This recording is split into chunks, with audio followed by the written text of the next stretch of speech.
CICESE, en CICESE tenemos 4 divisiones académicas, es una institución muy sui generis.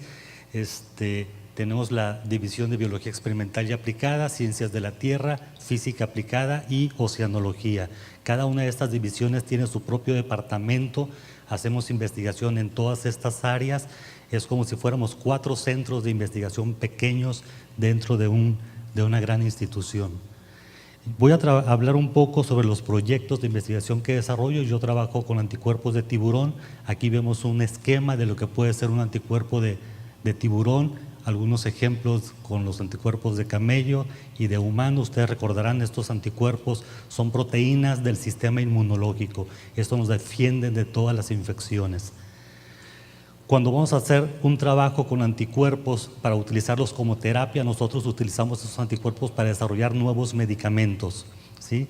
Entonces, como es una proteína extraña, podemos reaccionar en contra de ella, y lo que se busca es hacer una molécula muy, muy pequeña. Cuando ustedes están en el campo y por desgracia les pica un alacrán, hay que ponerles un suero antiveneno de alacrán, y este suero normalmente es un fragmento de un anticuerpo que se produjo en un caballo, de tamaño muy pequeño el anticuerpo. Este anticuerpo va a reconocer el veneno del alacrán, lo va a neutralizar y ustedes van a poder seguir con su vida normal. Entre más pequeño sea ese anticuerpo, más posibilidades hay de neutralizar los venenos, y nosotros tenemos este anticuerpo de tiburón que es el más pequeño reportado en la naturaleza para poder neutralizar cualquier proteína o molécula. Esto nos da una ventaja competitiva a la hora de tratar de desarrollar un medicamento. Las ventajas de estos anticuerpos es que son termoestables, es decir, aguantan temperaturas muy altas. Un anticuerpo tradicional de humano o de caballo o de cualquier mamífero, si ustedes lo ponen a 37 grados, se empieza a descomponer fácilmente. Un anticuerpo de tiburón soporta 100 grados centígrados durante 1 hora. En una ocasión fui a hacer unos ensayos a Mexicali en pleno verano, llevaba mis anticuerpos de tiburón al Instituto de Investigaciones Veterinarias en la cajuela, porque se los íbamos a aplicar a un caballo.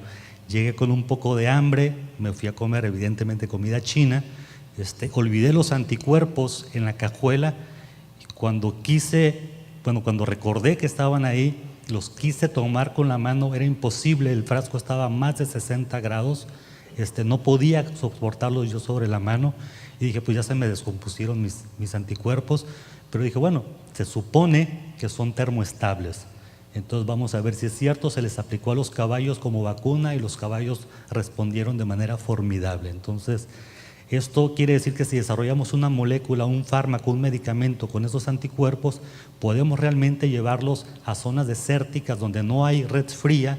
Cualquier anticuerpo que quieran llevar al desierto, a la selva, hay que llevarlo siempre frío. Entonces esto, si se convierte en un medicamento, tiene una ventaja competitiva muy grande. Estos son los tiburones que utilizamos en Ensenada para aislar los anticuerpos de ahí. Y voy a hablar de un ejemplo, el diagnóstico. Nosotros lo que hicimos fue desarrollar un anticuerpo de tiburón que reconociera eritrocitos, es decir, células rojas de humano. Lo transferimos a una empresa que se llama Unima, que es un spin-off del Tecnológico de Monterrey en el campus Guadalajara. Bueno, consideraron ellos que era un poco complejo poder determinar qué tan precipitado, qué no tan precipitado. Esto es precipitado, esto es no precipitado. Entonces, ellos decían, es medio subjetivo. Mejor vamos diseñando una nueva estrategia para desarrollar y poder determinar el diagnóstico de tuberculosis. Y entonces hicieron algo muy interesante en un papelito. Aquí esto es un papel que tiene por medio de microfluídica 3 canales. Se pone la gota del paciente en el centro y la sangre va a empezar a recorrer como si fueran los dientes de un tenedor, va a empezar a subir por ahí la sangre. Si el paciente es positivo, se va a formar una reacción con el anticuerpo del tiburón y va a dejar de circular.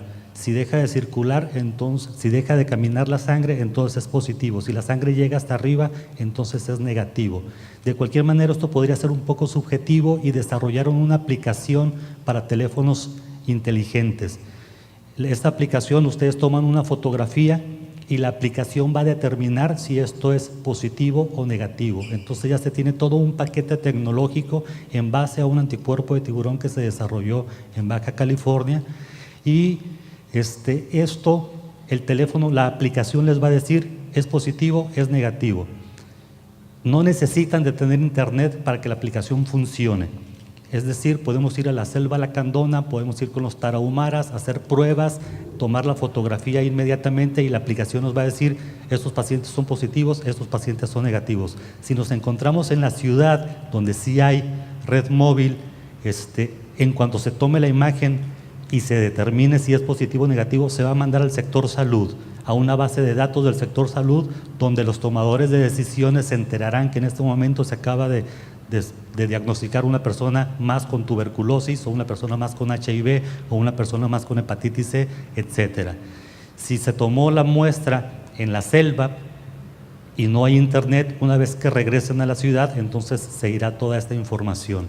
Y en este momento, bueno, podemos tener estos diagnósticos contra tuberculosis, Mycobacterium bovis, hepatitis C, hepatitis B, es decir, cualquier enfermedad infecciosa.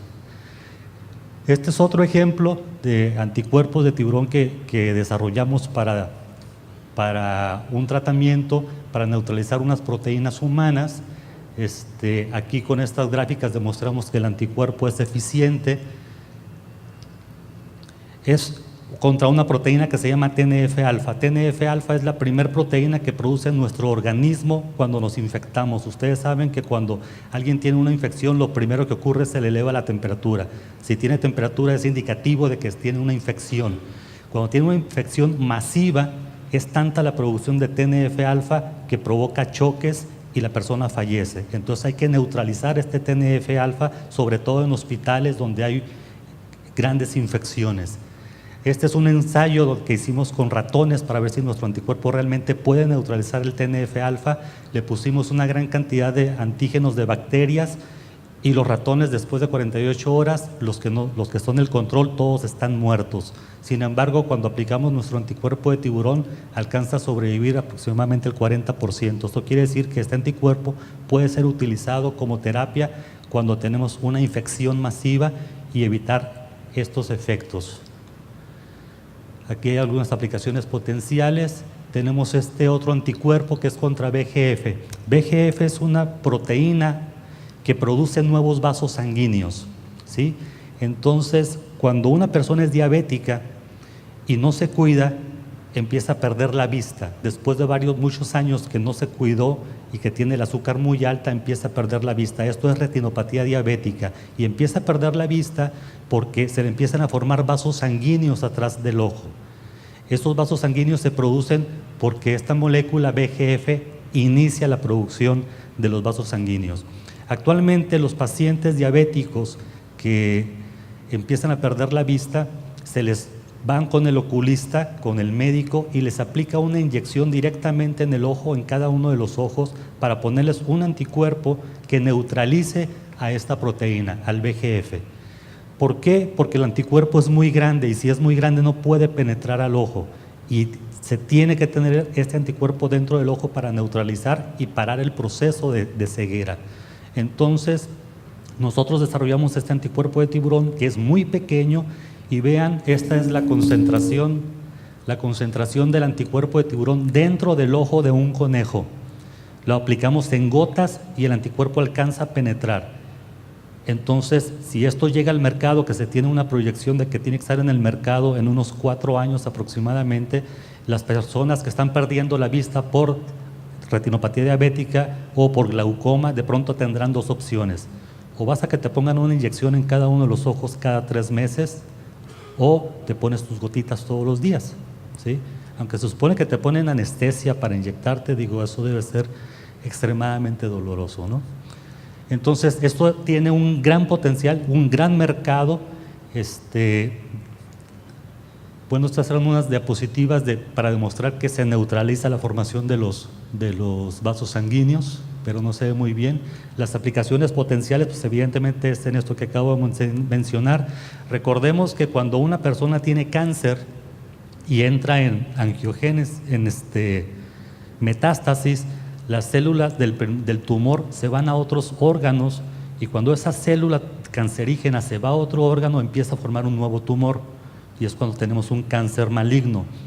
Cuando esta célula llega al otro órgano, empieza a formar el tumor, pero para poder crecer empieza a formar nuevos vasos sanguíneos, ¿sí? Y esos vasos sanguíneos se forman evidentemente por el VEGF. Si lo neutralizamos, entonces no se forman vasos sanguíneos, no se forman nuevos tumores y la persona tiene más probabilidad de sobrevivir. También es una de las aplicaciones de este anticuerpo. Y nosotros estamos haciendo unas modificaciones in silico de este anticuerpo para poderlo utilizar. En este momento tenemos un proyecto donde estamos utilizando este anticuerpo para cáncer en mascotas, en perros y en gatos, que la incidencia es muy grande. El mercado es también muy grande, sobre todo en Estados Unidos y en Europa. Las transferencias y licenciamientos de tecnología que hemos realizado, bueno, es el anticuerpo anticitocina, se le transfirió al laboratorio Silanes, que es la empresa farmacéutica más grande en México. El diagnóstico en humanos a Unima, que es un spin-off. En este momento, mientras estamos hablando, se está probando un gran lote de estos sistemas en Ghana y en noviembre se va a enviar un lote de las mismas proporciones a Kenia porque lo están solicitando para HIV. Se plantea por medio de los estudios que ha hecho Unima que a finales del 2017 esto está en el mercado, ¿sí? Y evidentemente va para las secretarías de salud, tanto en México, evidentemente a nivel nacional, y ya se han pedido grandes lotes en América del Sur y en Asia. Entonces, bueno, esperemos que vaya muy bien. Recuerden, Unima es un spin-off que salió del Tecnológico de Monterrey, Campus Guadalajara. El diagnóstico de veterinario también se le transfirió a Unima, se hizo la creación de un spin-off. Laboratorio Silanes, cuando vio que estos anticuerpos de tiburón tenían ese potencial de parar la retinopatía diabética y el glaucoma, generó una nueva empresa que se llama Teraclon y que se encuentra en Madrid, en España. ¿Para qué? Para poder promover los anticuerpos de tiburón que se desarrollan aquí en Baja California en Comunidad Europea. Recuerden, aquí tenemos la COFEPRIS, en Estados Unidos está la FDA, en Europa está la EMA. Lo que ellos pretenden es que EMA autorice los anticuerpos de tiburón en Comunidad Europea para entonces poderlos traer a México. COFEPRIS los va a poder validar mucho más rápido si ya está aceptado por EMA y evidentemente FDA también será un proceso mucho más rápido. Este es el anticuerpo que se plantea que en 4 años debe estar ya en el mercado. Y se creó una nueva empresa que se llama Nova Proteins, es un spin-off de CICESE, en la cual pasamos toda la tecnología de anticuerpos de tiburón a esta empresa para poder responder más rápido. Nosotros sabemos que la academia no responde tan rápido como las empresas, entonces esas empresas, Laboratorios Silanes, Teraclon, Unima, nos han pedido que generemos Nova Proteins para poder responderle mucho más rápido. Entonces ahora los anticuerpos de tiburón se generarán en Nova Proteins, que es un spin-off, una empresa creada, gemada por CICESE, y evidentemente CICESE empezará a recibir las regalías que se generan a partir de esto. Así como esto, tenemos otras líneas de investigación que no vale. Bueno, este es el logotipo de Nova Proteins. Recuerden, son anticuerpos de tiburón. Del tiburón nosotros extraemos el DNA, que es esta proyección, y esto es una caja de Petri con una bacteria recombinante que expresa anticuerpos de tiburón. Esto es un ribosoma que nos va a presentar una proteína de tiburón. Ese es el logo que tenemos para Nova Proteins. Y así como en los anticuerpos de tiburón también trabajamos con otras proteínas para desarrollar medicamentos, pero como estamos un poco apretados de tiempo, me voy a brincar esa parte que son los caracoles marinos y vamos a ver lo que desde mi particular punto de vista son impedimentos para la transferencia de tecnología y la relación empresa-academia. Ok, no se ve muy bien, pero eso es una prostituta. Eso es uno de los principales impedimentos, que a los investigadores que queremos hacer transferencia de tecnología, que queremos hacer ciencia aplicada, nos dicen que estamos prostituyendo la ciencia. Entonces, uno de los primeros impedimentos son nuestros propios colegas que nos ven como prostitutos de la tecnología y de la investigación.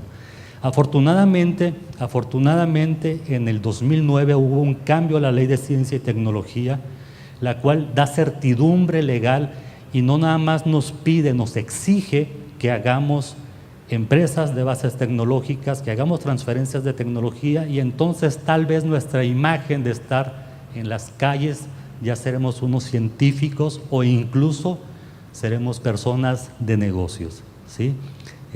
En base a este cambio que hubo en la Ley de Ciencia y Tecnología. Pero entonces uno entra a una disyuntiva: ¿hago ciencia aplicada o hago ciencia básica?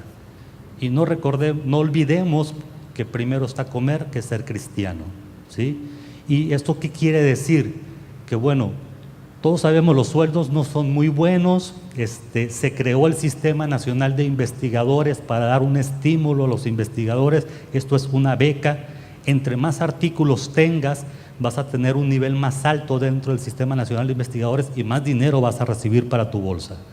Y entonces tienes la disyuntiva: ¿hago ciencia básica o hago ciencia aplicada para tratar de transferirla y poder generar patentes? Si yo hago ciencia básica y estudio la proteína que está en la pata izquierda del camarón del Golfo de California, realmente a lo mejor no le importa a nadie, pero voy a sacar un artículo.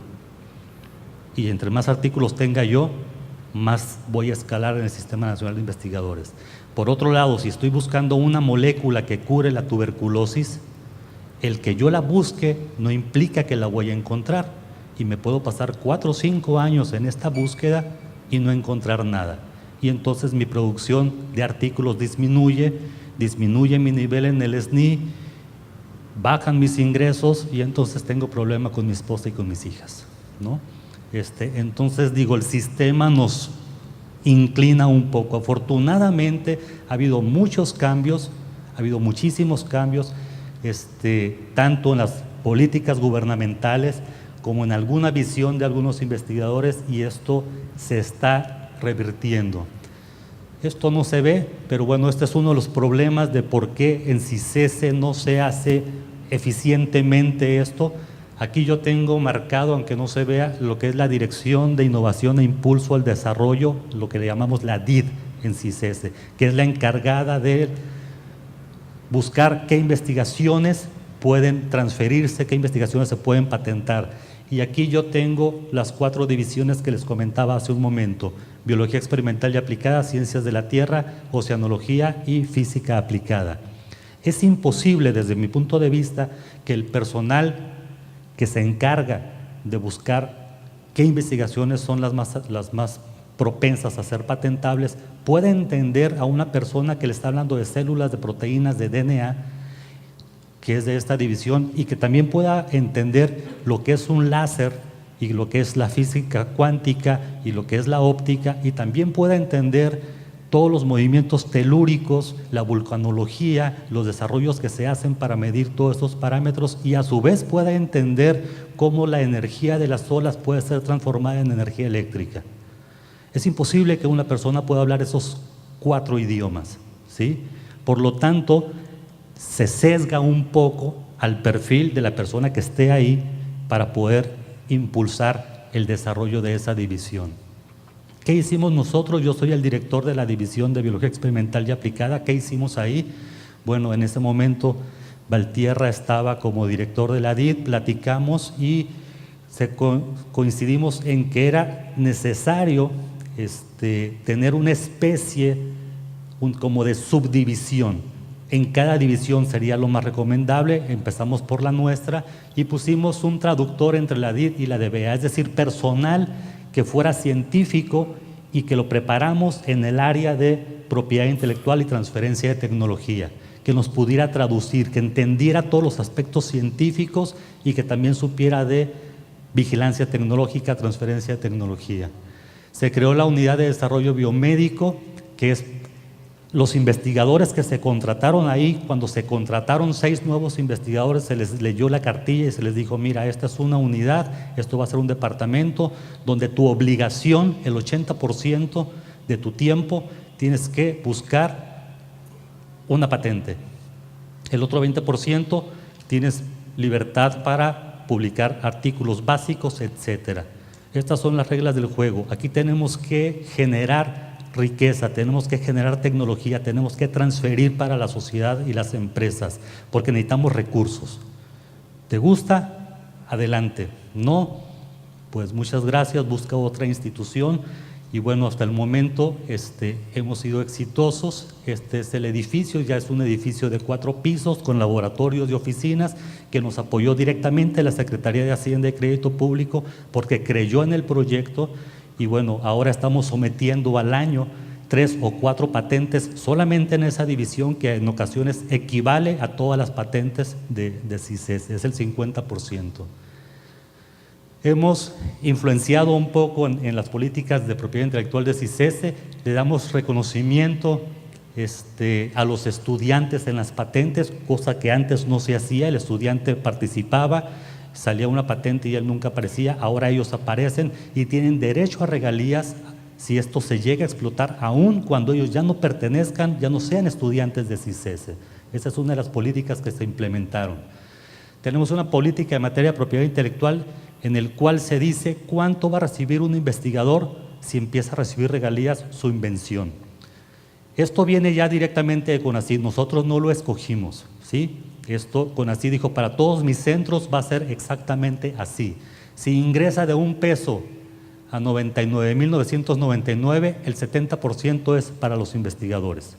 Si ingresa de 100,000 a 499,999, el 50% es para los investigadores, y si se ingresan de 500,000 en adelante, es el 35% de esos fondos para la bolsa de los investigadores que estuvieron involucrados. Esto a lo mejor no podemos estar de acuerdo, a lo mejor decimos es muy poquito, yo quiero más, pero ya están las reglas establecidas, ya se conocen. Yo conozco muchos centros de investigación, muchas universidades donde los investigadores no saben siquiera si les van a tocar regalías en caso de que llegaran a desarrollar. Si no se tienen las reglas claras, pues esto desmotiva a los investigadores, ¿sí? Si ya se tienen claras, pues entonces ya sabes a qué le tiras. Me parece que esto es muy sano. Actualmente está en evaluación, el próximo mes se evalúa en nuestra Junta de Gobierno otra iniciativa que tira todo esto y dice que el investigador se pondrá de acuerdo con el director general para ver el porcentaje. Entonces a lo mejor nos podría ir mejor, o si el director general es muy duro nos podría ir peor, pero bueno, hay una negociación, ¿sí? Hay una negociación. La nueva ley establece que hay que hacer transferencias de tecnología, nuevas empresas privadas de base tecnológica, en fin, nos basamos, esto es nuestra médula ósea en esta unidad de desarrollo biomédico. ¿Cuáles son las ventajas que tenemos? Tenemos los proyectos PEI, ¿sí? Donde CONACYT da dinero a las empresas que se van a vincular con las universidades o los centros de investigación. Les puede dar hasta el 80% del dinero que requieren. Si una empresa se vincula con un centro de investigación o con una universidad y les dice, vamos a hacer el proyecto, la universidad dice, ok, yo necesito 1 millón para desarrollar esto, 800,000 pesos los pone CONACYT y la empresa solo pone 200,000, ¿sí?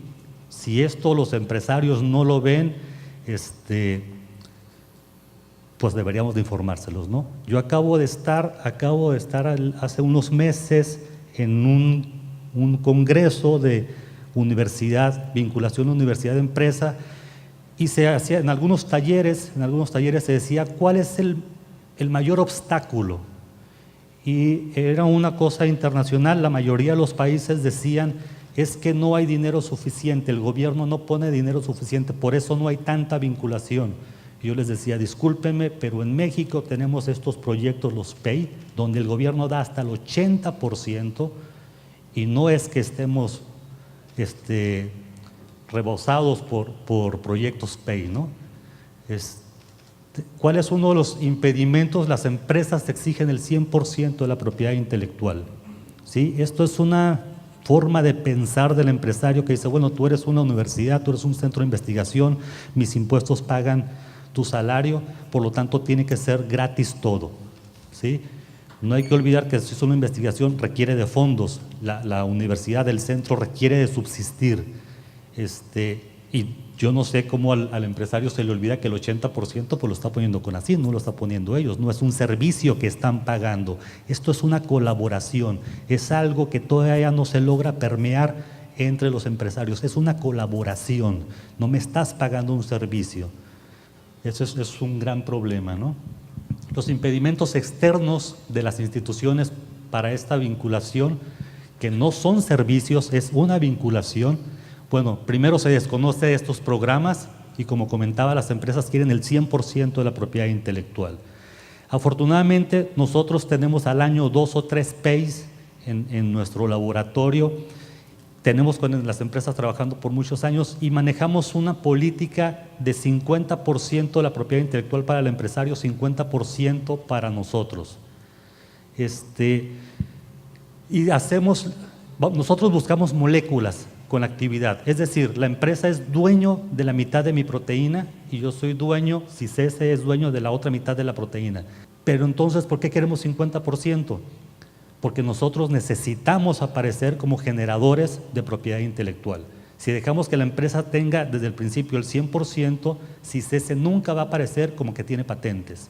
Al menos aparece con un 50% y el otro 50% lo tiene la empresa. Pero esto es muy difícil de negociar. La mayoría de las empresas dicen, no, yo quiero el 100%. En el último discusión que tuvimos, que fue un PEI de este año, le dijimos, ok, 90-10. Y ya con eso dijeron, ok, 90-10, que para nosotros es lo mismo. Si no tienes el 100% no puedes hacer nada. Yo tengo el 10% de esa proteína. Es como tener el 50, es como tener el 80, es lo mismo. Si tengo una parte, nos tenemos que poner de acuerdo a la hora de explotarla. Y es una empresa muy interesante que desarrolla, esto ya es un comercial para las damas, estamos buscando una molécula que quita el fotoenvejecimiento, y posteriormente vamos a quitar la inflamación, las arrugas y la cosa bonita.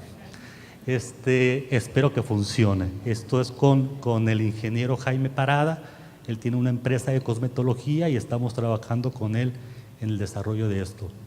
Es imprescindible la empatía entre un miembro de la academia y uno de la empresa. Estos son relaciones humanas, ¿sí? Si no se caen bien, pues evidentemente, aunque tengan intereses mutuos muy concretos, no se va a hacer absolutamente nada, ¿sí? Tienen que hablar el mismo idioma, y esto lo pongo entre comillas, haciendo referencia a este congreso que les comentaba, donde se presentaron muchísimos trabajos de por qué no se hace la vinculación entre las empresas y las academias. Y todo el mundo, todos los países planteaban una situación y era dogmático, es por esto, y no había otra opción. Lo que al final mi conclusión de esta conferencia fue que pues evidentemente es multifactorial, ¿sí? Es multifactorial y cada país tiene una filosofía muy diferente. Y entonces lo que a mí me lo impide, tal vez a ti no te lo impide y viceversa, ¿no? Hablando en la comida, ustedes saben, las mejores discusiones se hacen con una copa de vino en la mano. Hablaba con unos españoles y me decían que ellos eran de Galicia y tenían, tú eres de México, qué interesante, nosotros tenemos una relación muy estrecha en este momento con una empresa allá en León, Guanajuato. Claro, son gallegos, ¿eh? Dije, ok, por eso, no, primero me dijeron, son españoles, con una empresa española. Y dije, qué bien, la hermandad. Pero después me aclararon, son gallegos, o sea, no es cualquier español. Entonces sí, tienen que hablar el mismo idioma, se identifican de esa manera. Otro de los proyectos, otra de las presentaciones mencionaba cómo en un país, en Bélgica, las universidades se relacionaban con las empresas de una zona y no con las empresas de otra zona, en el mismo país. Y ellos decían, el factor fundamental es la distancia. Y uno piensa, en estos momentos, la distancia es un factor, eso es absurdo, ¿no? Y ya después pusieron un mapa, ustedes saben que Bélgica está separado en varias zonas, en varios idiomas, y casualmente las universidades que interactuaban con las empresas eran de la misma zona cultural. y no querían relacionarse con las otras zonas aunque fueran el mismo país. Para los impedimentos internos dentro de la academia, yo he visto estos: falta de visión global de la institución, aunque el director general tenga una visión institucional a favor de esto, si las demás personas no la tienen, si los investigadores per se no la tienen, no vamos a llegar a nada, y viceversa, ¿no? Publicación de tesis en las bibliotecas. Siempre se dice el conocimiento es gratis, el conocimiento es de todos. Esta es una filosofía muy permeada en las universidades y en los centros de investigación, y esto a nosotros en una ocasión ya nos generó un problema muy, muy grande, donde por default las tesis en CICESE se suben al internet. Dimos la orden mediante oficio de que esa tesis en particular no se subiera a la red, pero bueno, llegó con la secretaria y la subió. Solicitamos una patente de una transferencia de tecnología que le estamos haciendo a Silanes. Recuerden, Silanes hizo una empresa en España para los anticuerpos de tiburón. Una empresa no cuesta 1,000, 3,000 euros, le costó una millonada, ¿sí? Y todo era la base tecnológica de estos anticuerpos de tiburón. Cuando se somete la patente en Europa, lo primero que encuentran es la tesis de la estudiante de CICESE puesta en la red, y por lo tanto nos rechazan la patente en ese momento, en cuanto la sometimos. No porque esto ya es público, esto tú ya lo publicaste. Entonces se rechazó inmediatamente la patente en Europa. Afortunadamente se aprobó en Estados Unidos, pero fue por un error nuestro, porque alguien subió la tesis a la red, y eso es muy común. Ustedes entran a la UNAM y pueden bajar las tesis de ahí, ¿sí? Y entonces digo, eso nos puede crear problemas muy serios. Afortunadamente después se resolvió. Lo que me comentaba hace un momento, no hablar el mismo idioma entre los investigadores y las personas de propiedad intelectual, ciencia básica contra ciencia aplicada, ¿qué hacemos? La búsqueda bibliográfica en revistas científicas. Si ahorita se están fortaleciendo los PACE y viene una empresa conmigo y me dice necesito este producto, yo hago una búsqueda bibliográfica y digo, mira, no hay nada, pero normalmente los científicos buscamos en las revistas, en Science, en Nature, y ninguno busca en las bases de patentes, ¿sí? Y probablemente eso que me están pidiendo no está publicado porque lo están patentando. Y si yo hubiera hecho una búsqueda pequeña en bases de patentes, me hubiera dado cuenta que eso ya está, y le debería decir al empresario, ¿sabes qué? No tiene sentido por aquí, esto ya está protegido, nunca lo vas a poder comercializar. Pero eso es un error muy común que no buscamos en las bases de patentes. No existe en las universidades una base de datos, una bolsa para pagar los trámites. De pronto empiezan a salir y el rector o el director general tiene que ver de dónde sacar dinero para pagar. No existe una bolsa, y el investigador no da la información por miedo a que le roben sus ideas. Incluso ya que tiene un producto muy bueno, llega un empresario y el miedo es, ese empresario me va a robar, me quiere quitar mi invención, y entonces no suelta la información. Y al final, ¿qué es lo que sucede? Esto nos sucedió también cuando estábamos generando este spin-off. Fue un dolor de cabeza, porque si es una empresa, decían algunos abogados de la institución, nos va a robar. Y decía, espérate, no es una empresa que viene un gigante transnacional, es una empresa que tú estás generando como institución. Sí, pero es una empresa, hay que tener cuidado. Pero es una empresa tuya, está saliendo de aquí, los investigadores son dueños de, todavía comen de aquí, sí, pero es una empresa. Entonces, complejo romper ese paradigma. Debe de pagar por el conocimiento. Es una empresa que está saliendo de la institución, y entonces lo tratan como cualquier transferencia de tecnología. Yo te voy a transferir, pero entonces tú me tienes que pagar por adelantado y después regalías altas. Pero apenas está creando la empresa, ¿cómo me estás pidiendo que te pague por adelantado algo cuando apenas tenemos dinero para el sueldo de la secretaria y el apoyo técnico, ¿no? Contrario a Estados Unidos y en Europa, si una universidad genera un spin-off, le da dinero para asegurar que pueda sobrevivir los primeros años, también en Comunidad Europea. Aquí es un poco diferente. El no conocer el precio de la tecnología, ¿cuánto cuesta la tecnología? La primera vez que nosotros hicimos un desarrollo tecnológico, me reuní con el director general y me dijo, ¿cuánto les vamos a cobrar? Y dije, pues yo no tengo ni idea, tú. Dijo, pues no sé, ¿qué te parece si le decimos 10 millones y vemos qué cara ponen? Y de ahí decimos, chin, no te creas, era broma, en realidad son 5. Si hace una cara rara o le decimos, híjole, o ese es más. Al final lo que decidimos hacer, afortunadamente encontramos un valuador tecnológico, se hizo una evaluación de la tecnología y ya nos dijo, esto vale tanto, y eran 4 millones y nosotros íbamos a pedir 10, entonces digo, por ignorar, no se sabe evidentemente cuánto cobras una tecnología, es un intangible, eso es complejo evaluarlo.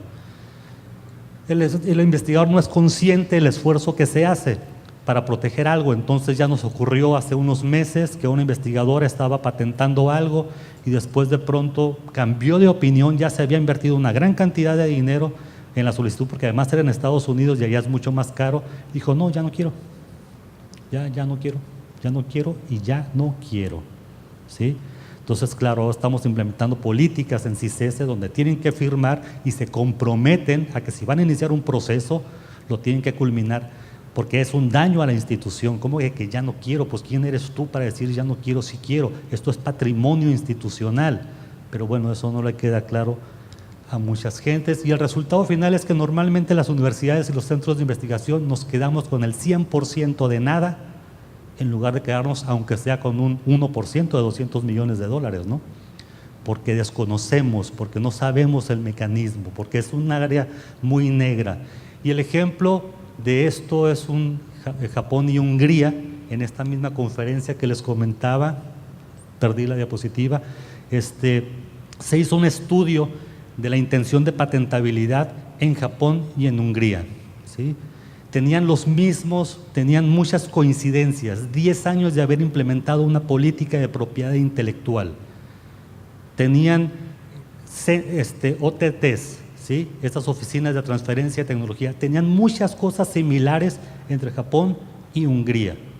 Y de pronto Japón empezó a despegar y Hungría no patentaba nada. ¿El resultado cuál es? La idiosincrasia nacional, ¿sí? Aun cuando tenga los mismos parámetros, esto es cuestión de cultura. Y entonces la pregunta final es, mira, esta es la ponencia, exactamente, de este trabajo que les comentaba. Entonces la pregunta final es cómo generar un cambio de cultura en México, en Baja California, para poder impulsar esto. No hay fórmulas mágicas, lo que funciona en Japón no funciona en Hungría, lo que funciona en Italia no funciona en México. Tenemos formas de pensar muy, muy diferentes. Esto es algo que se tiene que analizar y es algo que pues nos toca y tratemos de encontrar cuál es la solución para entonces impulsar esta transferencia de tecnología, esta generación de propiedad intelectual. Muchas gracias.